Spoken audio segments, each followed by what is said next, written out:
Today's webinar is being presented by our colleague, Dr. Melissa Olive. We have collaborated with Dr. Olive for several years, and her wealth of knowledge on ABA and practical ways to improve the lives of people with autism are a fantastic resource, and we are thrilled to be able to share some of this with you. Dr. Olive is the co-founder of Applied Behavioral Strategies. She has served in a leadership role on several councils and journals, and she has published 30 peer-reviewed articles and book chapters focusing on topics related to behavioral analysis, including the assessment and treatment of challenging behaviors, communication intervention, and feeding disorders. Dr. Olive has become a leading expert on using technology to aid with instruction in the area of communication and academics. Dr. Olive's interest in this community is more than professional. Since 1993, she has cared for and advocated on behalf of her brother, Mac, an adult with autism and an intellectual disability. Before we begin the presentation, please note that questions can be typed into your control panel throughout the presentation, and time permitting, they will be addressed at the end. Now please welcome Dr. Olive.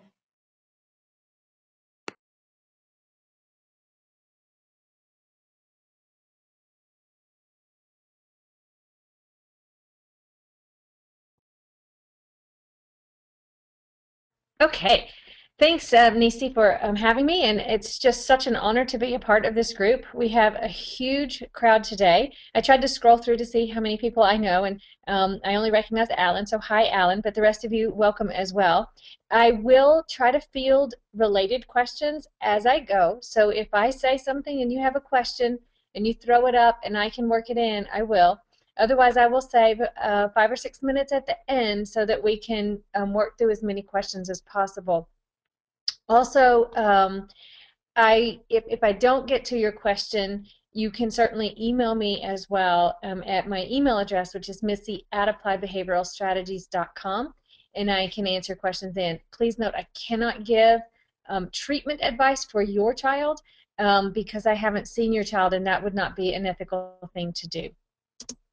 Okay, so we're going to get started. I love to have cartoons that show us that we're not the only people having picky eaters. This little fella in this picture has actually already been through feeding therapy because he's now turning his feeding therapy skills onto his mother. If I eat 3 more pieces of meat and 3 more spoonfuls of peas, I want 3 puddings after.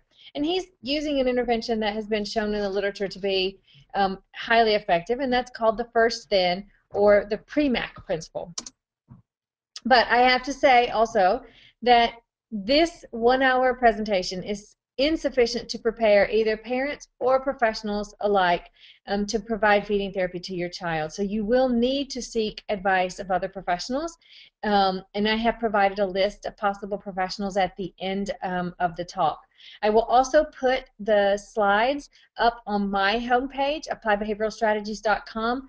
Give my web people a couple of days, and they will put it up there, and you can download those at no charge.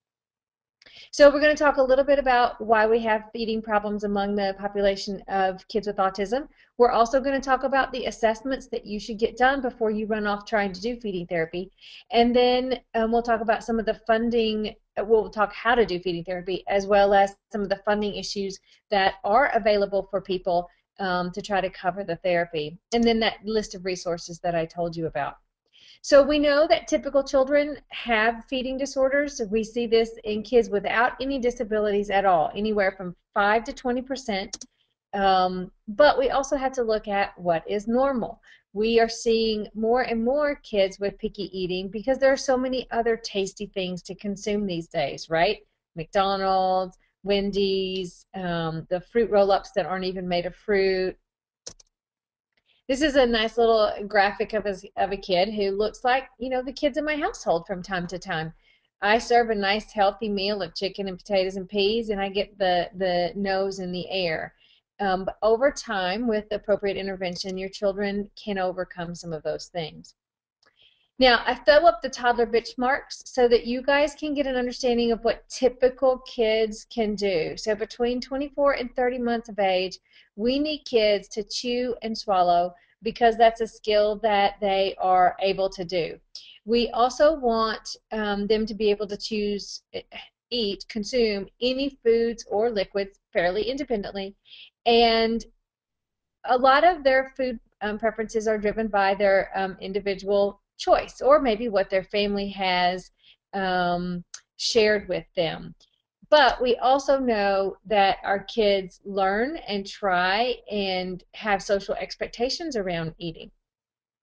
We also want to see kids start to develop hunger sensations. And I'll be honest, we don't see these occur naturally among kids on the spectrum. It's something that comes over time. We also see toddlers get very distracted. They might have food jags that you have heard of, where they eat one thing for a whole week and then the next week they don't want to see it. And they may even be scared of some foods. But we also know that feeding patterns are learned, and so we do have to actually teach.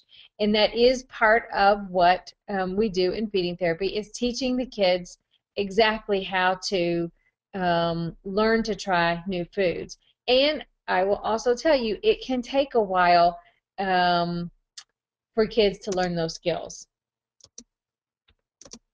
So here's a nice example of how these children in their culture have learned to eat spiders as a meal. Our children in our culture would probably take a while to learn that skill. And you can see this this man this is not something he's accustomed to, and so he's learning to try foods himself. So again, it is something that we learn and we grow up with, and then we may have to learn new skills as we go. So why do we see picky eating in kids with autism? This is really important. When I first started going down this path of feeding therapy, I went to the literature to look for help or ideas, and I went to the original source, right? Who better than Kanner himself? Well, interestingly, Kanner talked about children with feeding problems in his original paper, and somehow that information did not get out to the public. And I think this is a limitation on the side of psychologists who are diagnosing kids.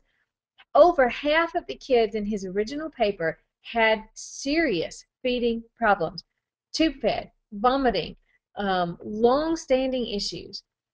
And therefore, we move to today's world, and parents are sometimes even blamed for the fact that their children have picky eating habits. I've heard people say, well, if the parent would just feed them. Well, folks, this is not your fault. This is a subset of the conditions associated with autism. And if you've had any webinars with ARI, you know that there's a gut connection and most likely some underlying situation that's contributing to the development of the picky eating. So you're not to blame for your child's picky eating. So researchers started listening to parents, and parents were speaking loudly. Among children with all disabilities, we know that there's a likelihood to have feeding problems, but the parents of kids with autism were saying, we feel like it's worse, we feel like it's worse. And so researchers have come along and actually proven that it is in fact worse among kids on the spectrum. And so Matson and his colleagues looked at kids with autism or autism spectrum, and they compared them to typically developing kids. And of course, they confirmed what we suspected, in that kids with autism are different than typically developing children. And again, here's a slide. We see it among Down syndrome. We see it among kids with cerebral palsy, Russell-Silver syndrome, DeGeorge syndrome. All of these conditions do also have feeding concerns. Now, in our practice, so we treat, I would say, about 75% of our clientele have autism. The other 25% that we treat, I would say that maybe 10% of them have a different disability, and the remaining 90% have no disability whatsoever. So we do see a wide range of things. Most of our children are already capable of chewing and swallowing, although we have seen a handful of individuals who are living off of feeding tubes and trying to transition over to table food. But we see this, I call it the white diet. So chicken nuggets, French fries, bread, toast, nothing with color. Sometimes milk gets thrown in there. We also have our crunchy, salty kids. So, oh my goodness, they can eat goldfish, they can eat pretzels, they can eat potato chips, they can eat Doritos, but you ask them to eat a fruit or a vegetable and they flip out. I have had children who are on purees and they can't eat anything else. I also have children who eat all day long by grazing. So they literally carry around a bag of goldfish or a bag of pretzels, and they snack all day long and never sit to eat. I have children that can't hold their sandwich or their pizza and bite it. I have children who don't want to self-feed, or children who don't want to touch utensils, um, or children who will only touch the food with their fingers. So we see this wide range of kids with abilities and preferences. I love this cartoon because it applies to so many kids. I'm hoping that you're laughing right now, because we've had kids who freak out if their food touches each other. Now, we have long-term problems associated with these feeding concerns, and this can include anything from having to go to a feeding tube all the way down to just causing massive stress um, in the family. And that's another issue that people are understanding, is that these feeding problems cause huge sources of stress for the whole family, not just the child. I also have treated children who were grossly underweight and under height. So this is where you get the malnourishment. And so we want to fix these issues before these long-term effects are seen. Now, I think the reason we're not seeing as many feeding tubes as we have seen in the past is because of this thing called Pediasure. Now, just take a second and look at the nastiness that is inside Pediasure. And if you go to Pediasure's website, they try to make you think that they're all about children and all about health, and oh, they even have feeding people who can consult with you about your child's picky eating. They fail to tell you that there's actually no real food ingredients in here, and that children who live off of Pediasure have a very high likelihood of developing massive amounts of cavities. And the thought of putting this junk in my child's body scares me. But it is what parents do because they don't have any other choices. So it is important for us to help get the word out that we can teach children to eat a wide variety of the food. Now, thanks to people at ARI and at the Johnson Center for Child Health and Development, I have learned myself about how to have good meals. When we do feeding therapy, we require a clean protein, a clean vegetable, a clean fruit, and a clean grain. Most of the time that grain is gluten-free, or corn-free, or rice-free, depending on what the child's needs are. And I probably should say grains may not always be an option, that it might be that we go with a starch, like a sweet potato or quinoa or something. And I've already talked about the family stress, but if you're experiencing stress now, going through feeding therapy actually causes stress. So, the stress does get worse before it gets better. So how do you know if your child needs feeding therapy? Well, I look at several things. I want to see their height and weight, first of all. If they're on the height and weight chart in an appropriate range, then chances are they're living off of calories that are really not necessarily beneficial. And so we want to change those calories to good calories so that the child can have a healthy brain development and then go on to have better learning in their ABA program or in their school program. I've also noticed for my Caucasian or fair skinned children, their skin color actually becomes pasty white. So if you look at the slide and the color of the white in the slide, that's what some of my clients look like because they're so sick by the time they get to me. It's harder to detect among individuals with darker skin tones, but at least among the light-skinned clients, I can see the whiteness or the lack of true pink and healthy color. And we also look for the shiners underneath the eye. So we'll see big purple spots or dark blue spots under the eyes indicating that something's not well. We also want to look at their food variety. If they're eating fewer than 30 foods total, and when I count foods, fried chicken and grilled chicken and chicken nuggets are 3 different foods.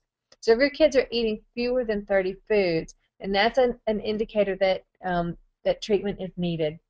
Also, if your child has mealtime behaviors such as screaming or kicking or any of those inappropriate behaviors that keep you from going to a restaurant or keep you from going to a picnic or a family outing where food is involved, then that's another indicator that you need help.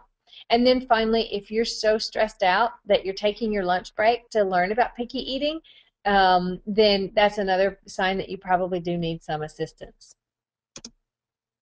And there's a couple of slides that you'll see in your handouts that go into the details. So we want to look at why do we get these feeding problems, and we come in and we do an assessment to rule out, is it physical, is it non-physical, or is it some combination thereof.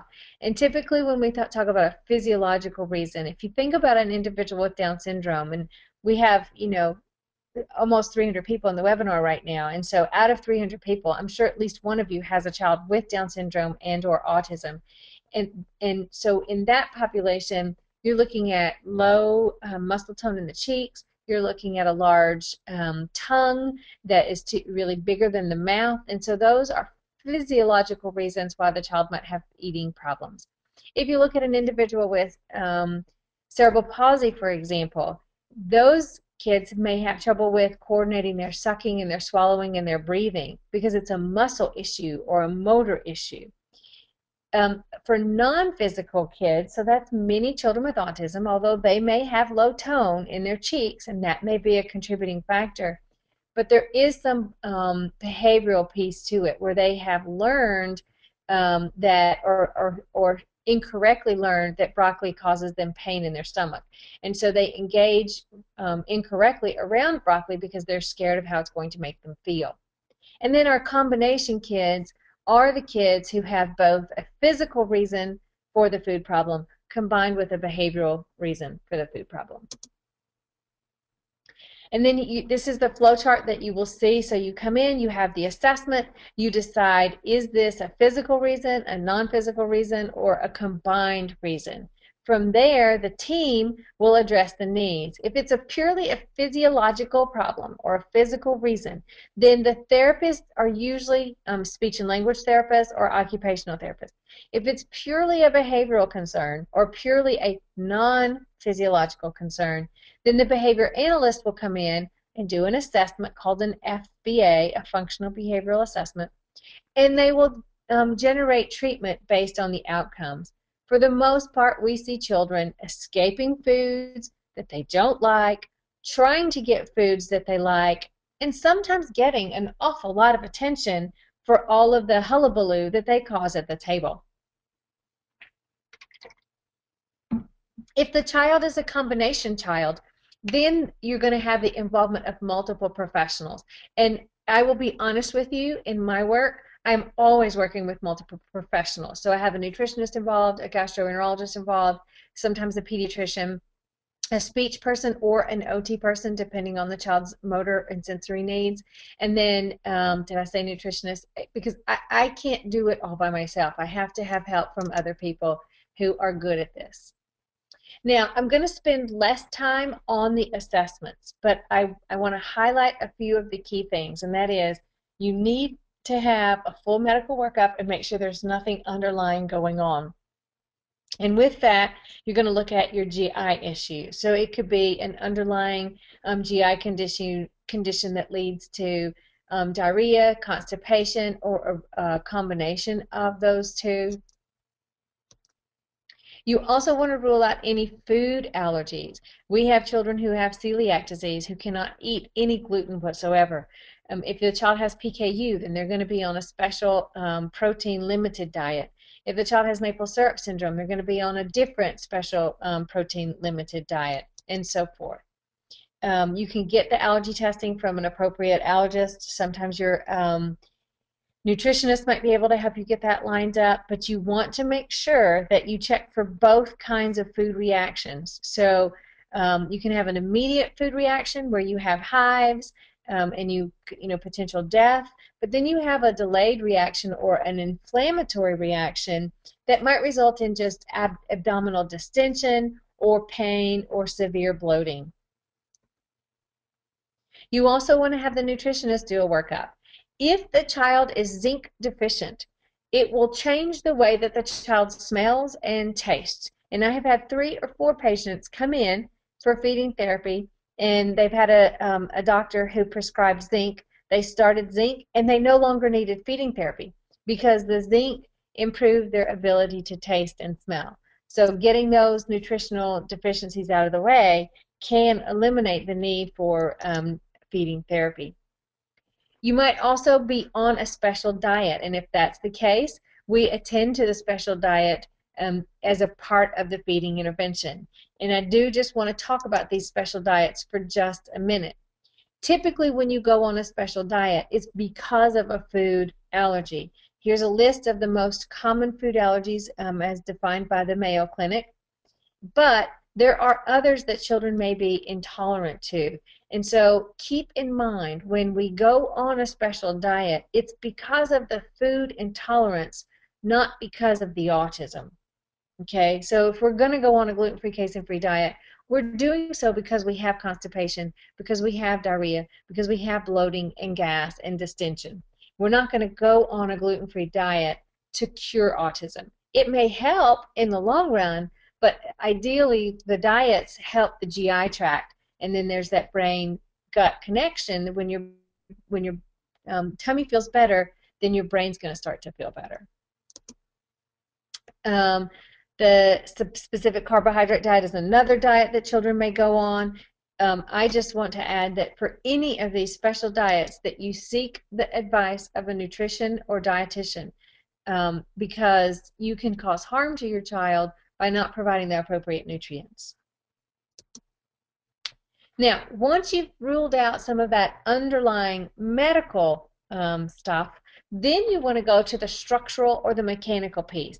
And that's where you bring in your speech or your OT. And you don't want to just bring in any speech or any OT. You want to bring in someone who has experience with autism and or the condition that your child has, as well as someone with experience in feeding, because you certainly don't want a newbie trying to assess if your child has swallowing problems or chewing problems if they've never been experienced in that area.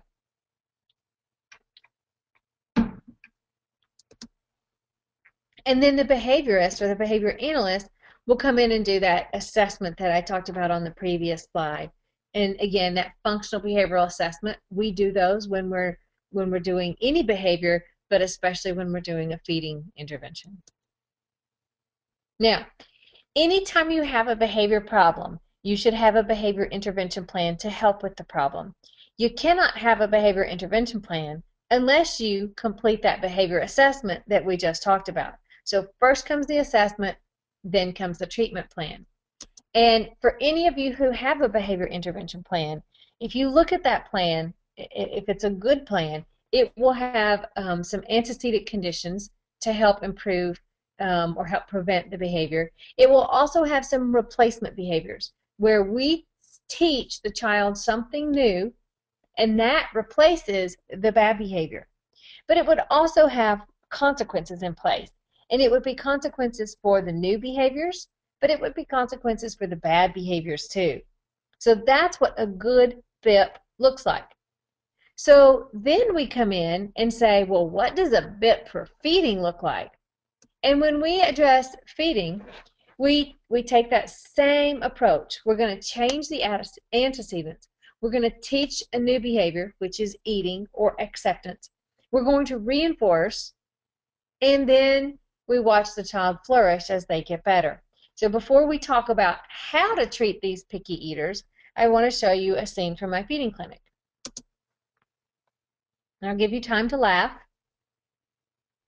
So hopefully you figured out this is not what we do in feeding therapy. If you find a feeding therapist that you're going to work with and they suggest restraints or they suggest force feeding, I suggest that you get a new feeding therapist. You do not need to restrain children to teach them to eat. You do not need to force feed them to teach them to eat. Okay, I cannot be more clear on this. We don't restrain children and we don't force feed children. So what do we do? Well, like I said, we talk about modifying the antecedents. And in the antecedents, we prevent the feeding behavior from happening. So the first thing we do is get everybody ready. When we do feeding therapy, we prefer an intense method, meaning we treat it 5 days a week, 3 meals a day. Now, for most children, I would say 95% of the children, that is good enough to fix the problem.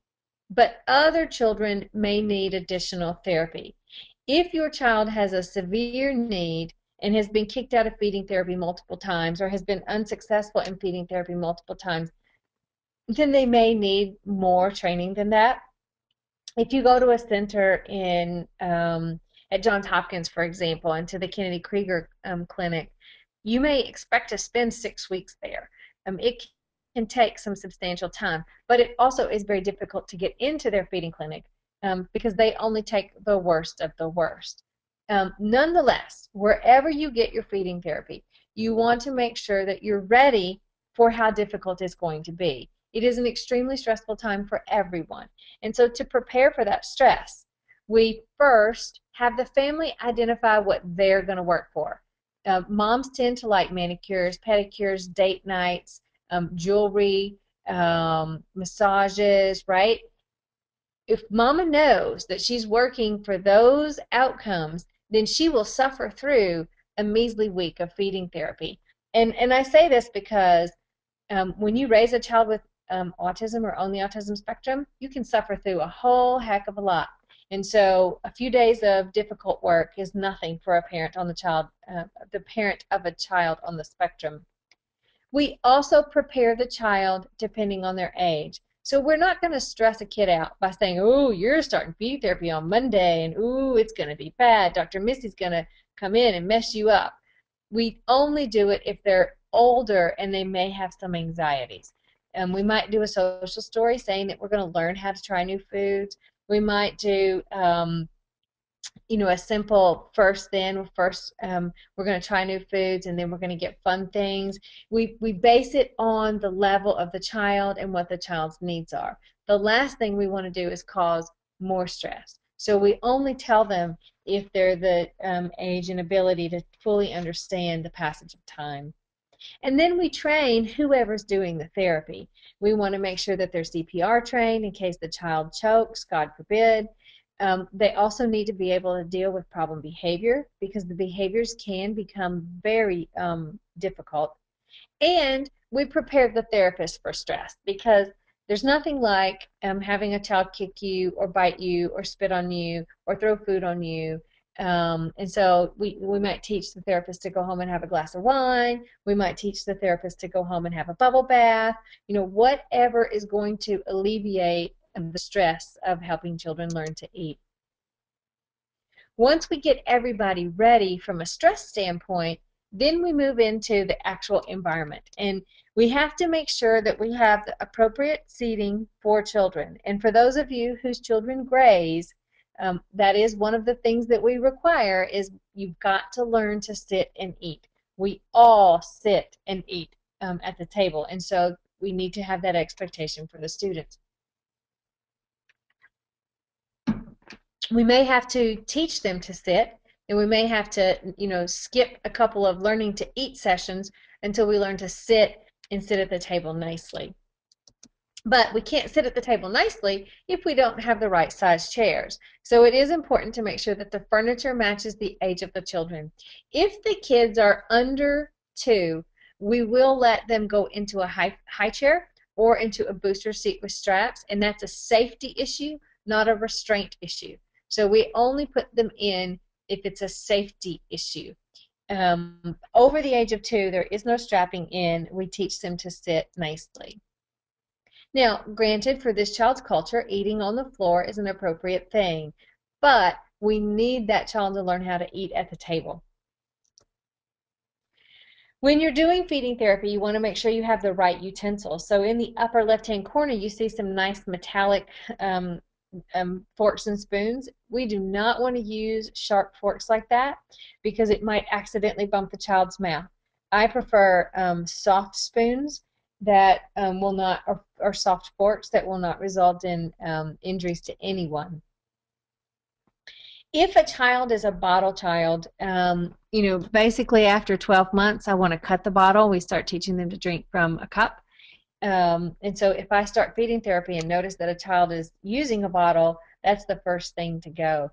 I also like to use nosy cups because they might need assistance as they learn to drink.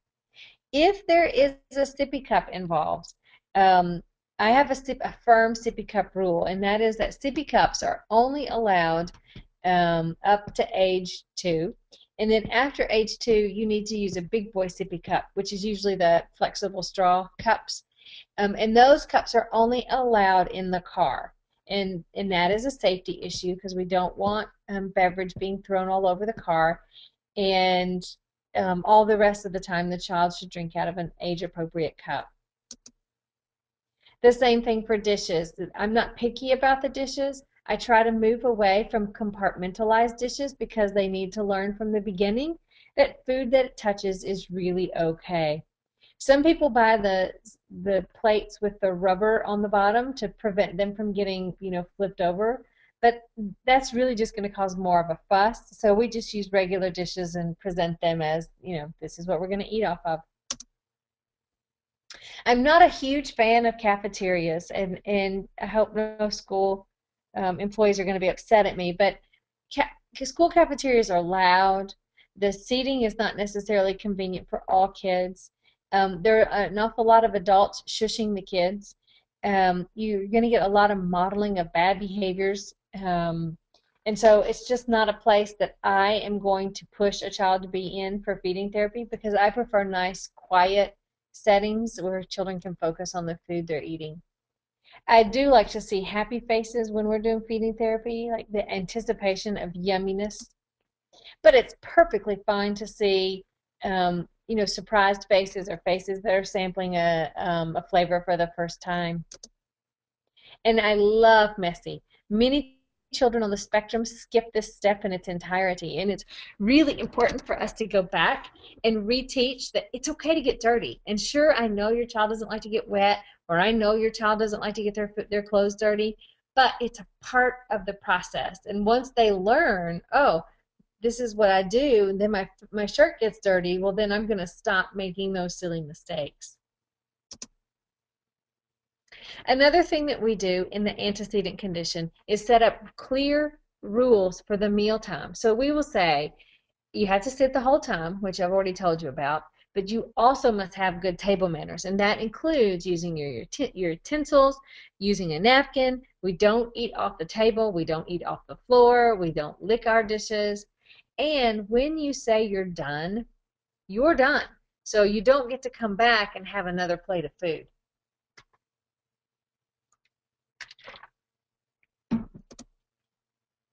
So I'd like to just stop for a second and have everybody think, how do you try new food? Okay? I don't order a brand new plate of a new food I've never tried before. I wait until some other person orders it and then I nibble off their plate.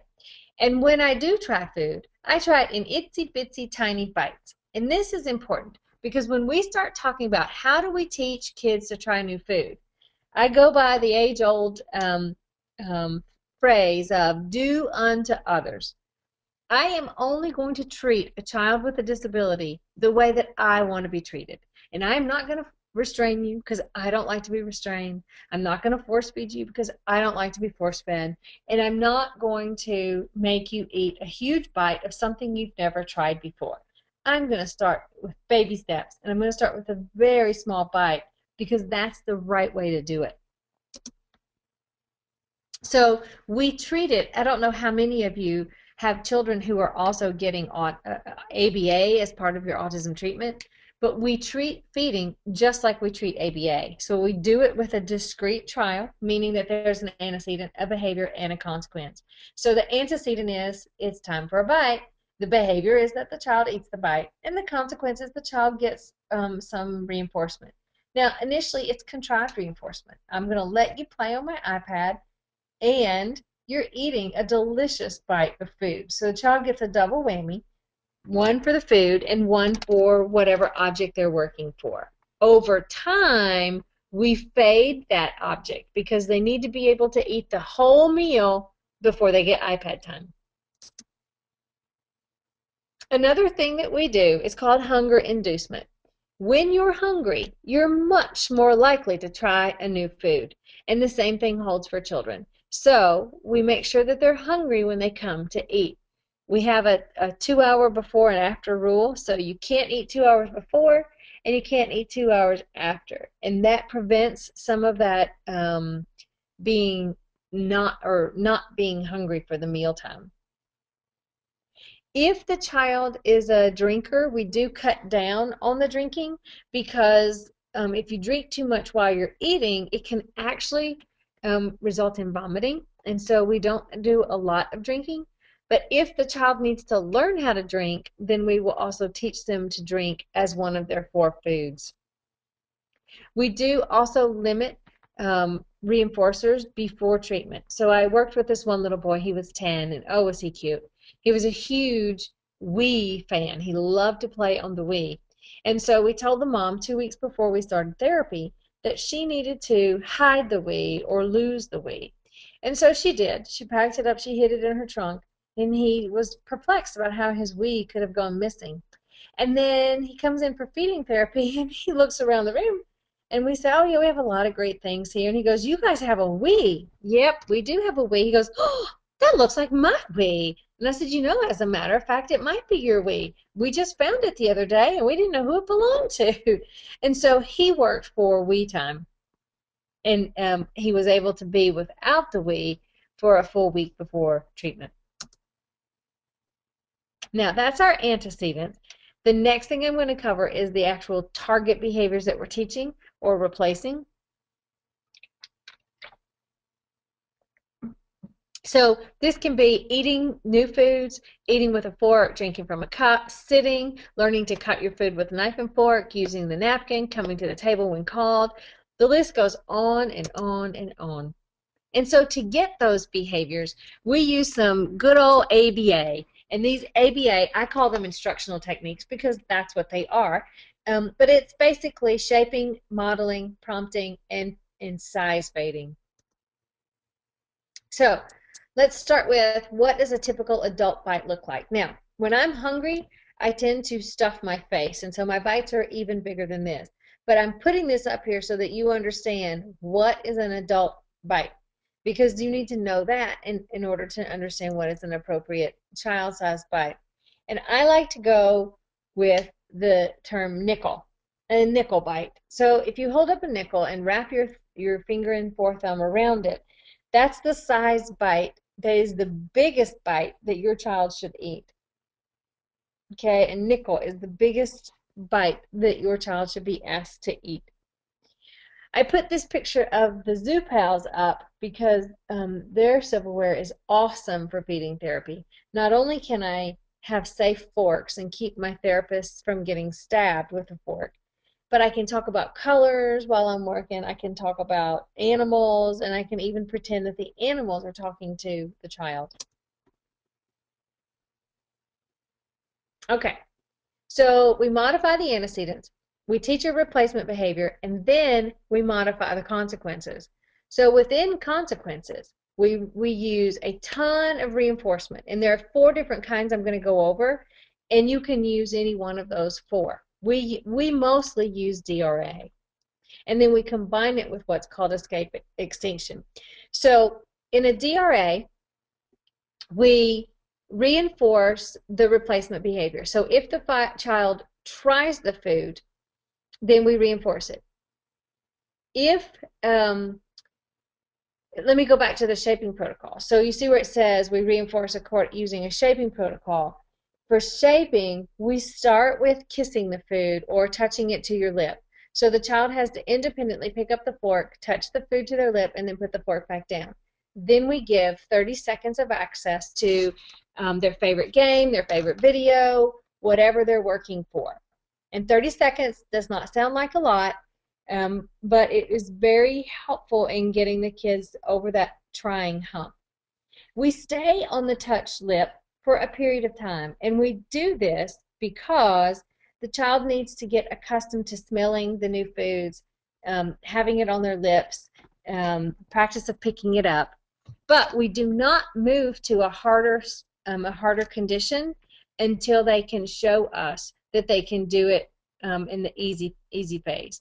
So first is touch lip, then we go to touch tongue, and they stay there until they can show us that they can do a different one. And then after touch tongue, we let them put it in their mouth, and sometimes we let them spit it out. But the last step, of course, is they put it in their mouth and they have to chew it with their teeth, and then they have to swallow it. So each time they do that, then they get reinforcement. So if they lick broccoli, we'll start with kiss. So first they kiss the broccoli, they get iPad time. Then we have them kiss the turkey meat, and then they get iPad time. And then we have them kiss the gluten-free bread, and then they get iPad time. And then we have them kiss the carrots, and then they get iPad time. So we do that over and over and over again until they're great at it. And then we say, oh, now it's time to lick the broccoli, lick the carrot, lick the bread. So it's bite after bite after bite, they get the reinforcer. Now, once they get really good at all of those, then we move to the chewing and swallowing. And those bites are super small so that we don't overwhelm them. For each bite that we present it on a clean plate. So we have a clean plate in front of the child, we have a plate of food for the adult, and the adult puts the food on the plate in front of the child, and the child picks it up and tries it. And we do that because presenting a whole plate of new food is very overwhelming for our already anxious children. So we want to make sure that that it's a successful thing. So that's how we do DRA. Now, if we're going to do sequential reinforcement, so sequence means in order, then we will say, first take a bite of your broccoli, then you can have a bite of your burger or your chocolate or your whatever you're working for. And we do that bite for bite for bite for bite until the child is successful trying the new foods. Simultaneous reinforcement is when we put the two bites on the utensil together. So we might take a salmon and we might take a piece of mango and ask the child to eat those together. In some instances, we will also use negative reinforcement. And that sounds bad because it has the word negative, but it's actually a really positive thing. So if the child hates sitting at the table, we might let them get up from the table and run around and flap or stim or whatever for 30 seconds until it's time to come back. The problem with negative reinforcement or leaving the table is that coming back to the table can be problematic. So you want to make sure you have a plan in place for how to get him back to the table. Now, escape extinction is when we do not let the child get out of the bite. And so we do this by doing non-removal of the utensil. So if we're trying applesauce, for example, and we've got a spoon, and we hold the spoon up next to the child's mouth, and the child, of course, does everything possible to make the applesauce go away. But we continue to hold the applesauce there with the expectation that you're going to eat. This is where we see a lot of behaviors, and so that's why it's very important to use shaping and have the child learn to gradually like the food rather than to expect him to eat it right away. Now, any questions? There haven't been hardly any questions popping up, or maybe I've missed some. I don't see any other than the first one. So I will post the handouts on my webpage, which is appliedbehavioralstrategies.com, and then just give me 2 days, 3 days to have the web team put it up. Who would be, okay, for some reason I can't see these questions very clearly, and they're flying in now, so let's see, how can I get these here?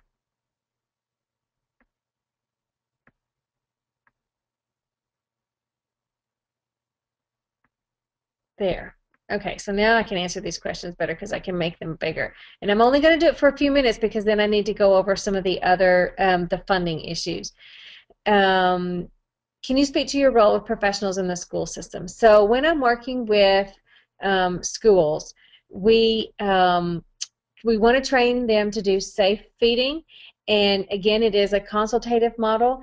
Because of liability issues, it's very difficult to actually do feeding therapy in the school. When I start feeding therapy with a child in the home, for example, then I will come into the school and coach the staff on how to carry over the intervention at home.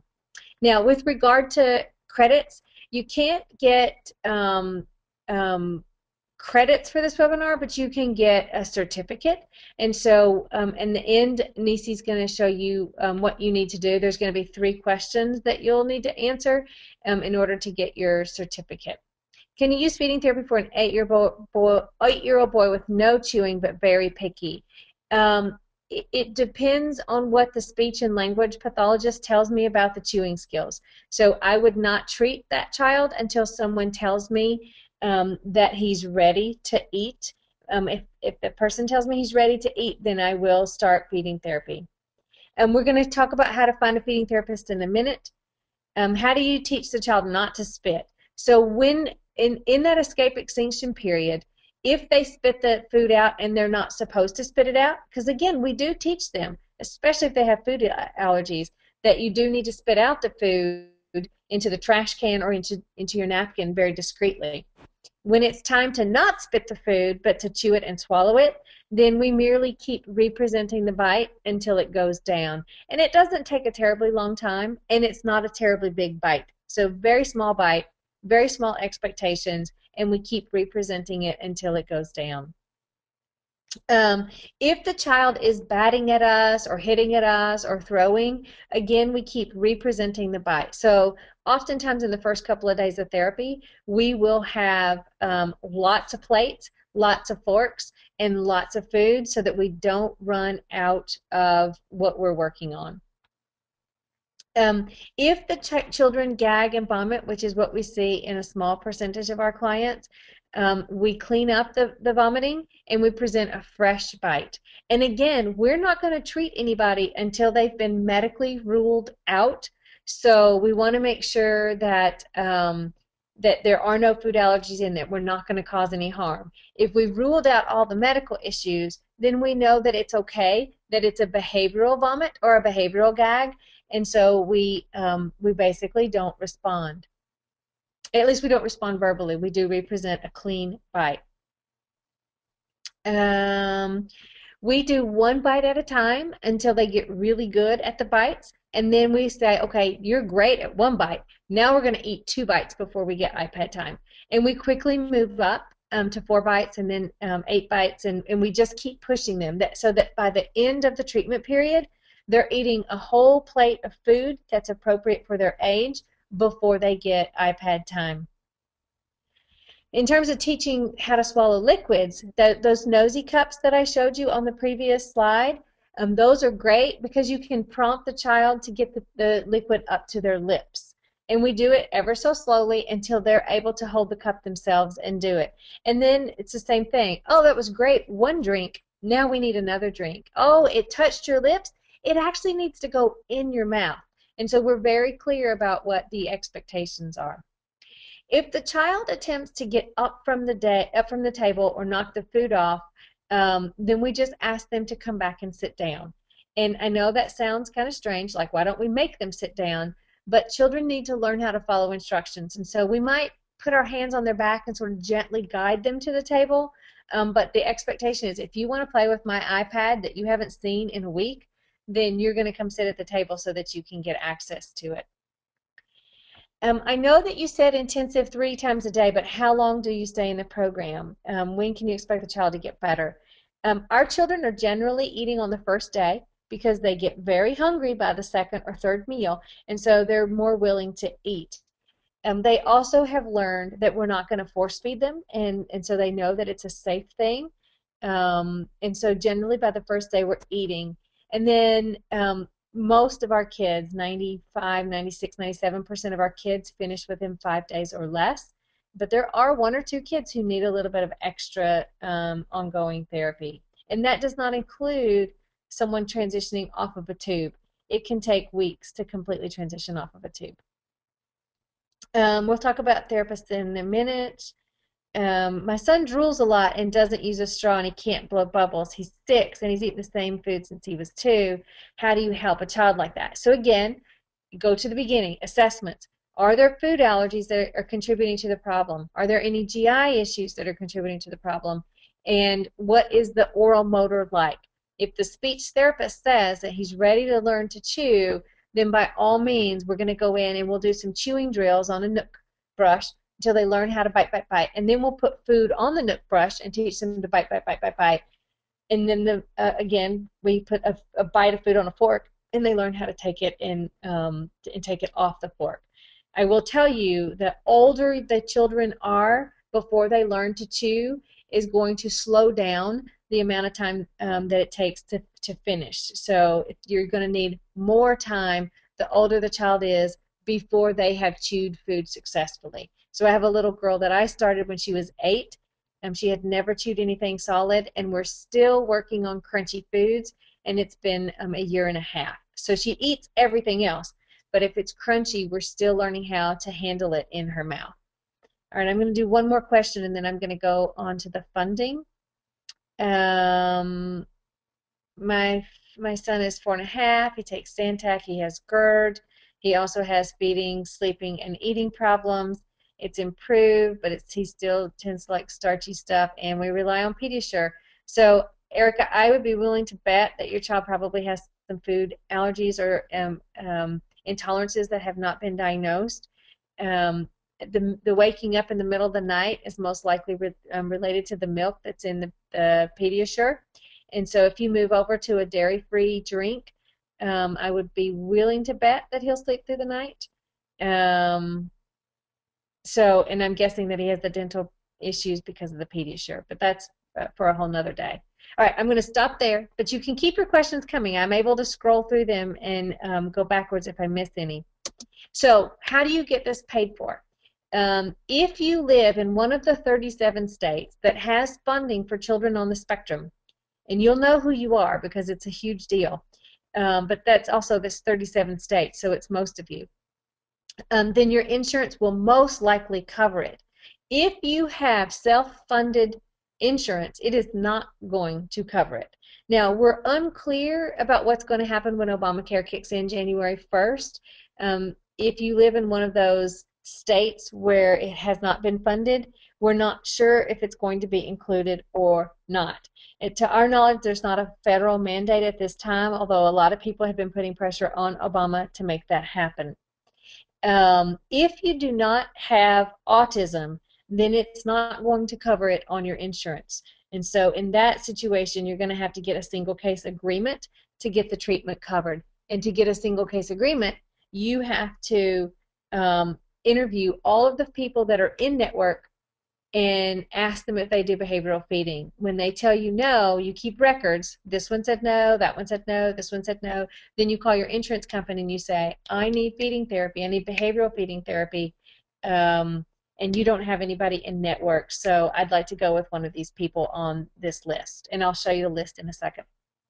You can also get this done through your IEP or your IFSP. So it would be treated as a functional skill that does affect your child's education, because if he's not eating a wide variety of foods, then how can he possibly have good brain health?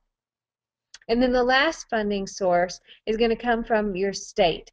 And so you need to check with your state developmental center or any agency that serves people with disabilities in your state. You might also look at nonprofits. Autism Speaks has grants.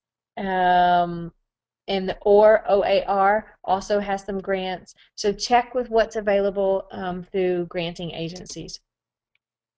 So, your resources. So in summary, you want to make sure that you do those assessments. You want to make sure that you rule out underlying food allergies, medical issues, nutrition issues. You want to make sure that their mouths are ready to eat. And then make sure that you have the appropriate people to consult with as you move forward. Now I'm going to take a couple of more questions as you guys look over the resources. So there are a lot of good GI docs out there that specialize in autism. There's also good speech and OT people who specialize in autism and feeding. The behavioral feeding people that I'm familiar with, obviously my agency, Applied Behavioral Strategies, but Clinic for Kids with Dr. Meeta Patel out in California. CARD, their clinics are great. You would have to go through their division of SOS and find a feeding therapist in your area. I know CARD has an office in Austin, and so they serve some people in Texas, but they also have offices in Arizona, California, and I think in the Boston area. The Marcus Institute, which is down in Georgia, they have a wonderful feeding clinic. Kennedy Krieger has theirs at the Johns Hopkins University in Maryland. The University of Nebraska also has an amazing feeding clinic. The people there used to run the one at Kennedy Krieger. There's another one in Pennsylvania at the Hershey Center with Dr. Williams, and that's not on my list. I apologize. And there's one in New Jersey, and why can't I think of her name? Oh, if you're in New Jersey, email me and I'll try to connect you. In our agency, we do travel to people. You have to pay the travel costs, but that is certainly an option if you can't find someone in your area. All right, we have time for a few more questions, so let me go back. How do you battle smells? My son vomits even if he smells. So, Eve, on my blog, which is appliedbehavioralstrategies.wordpress.com, I think. You can get to my blog from my webpage too. We really just keep representing those bites until they are not scared of the food anymore. And again, that's assuming that your child doesn't have GI issues or food allergies that have not been assessed. At what age should you do it? Well, for all intervention, the earlier the better. There is no age that is too late. We have treated adults with feeding problems, but the earlier the better, and the earlier the faster. The younger the kids are, the faster they respond to treatment.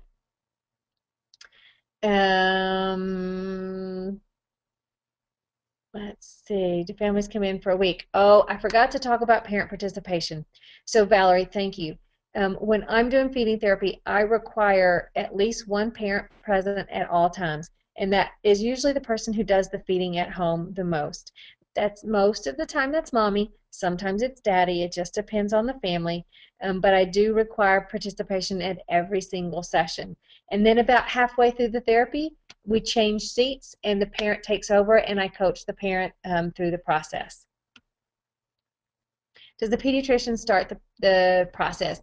In most states, the pediatrician does start the process. They have to make the referral for behavior feeding. They have to give a diagnosis. Sometimes just having the autism diagnosis is enough, but they might want to slap on another feeding disorder label. And then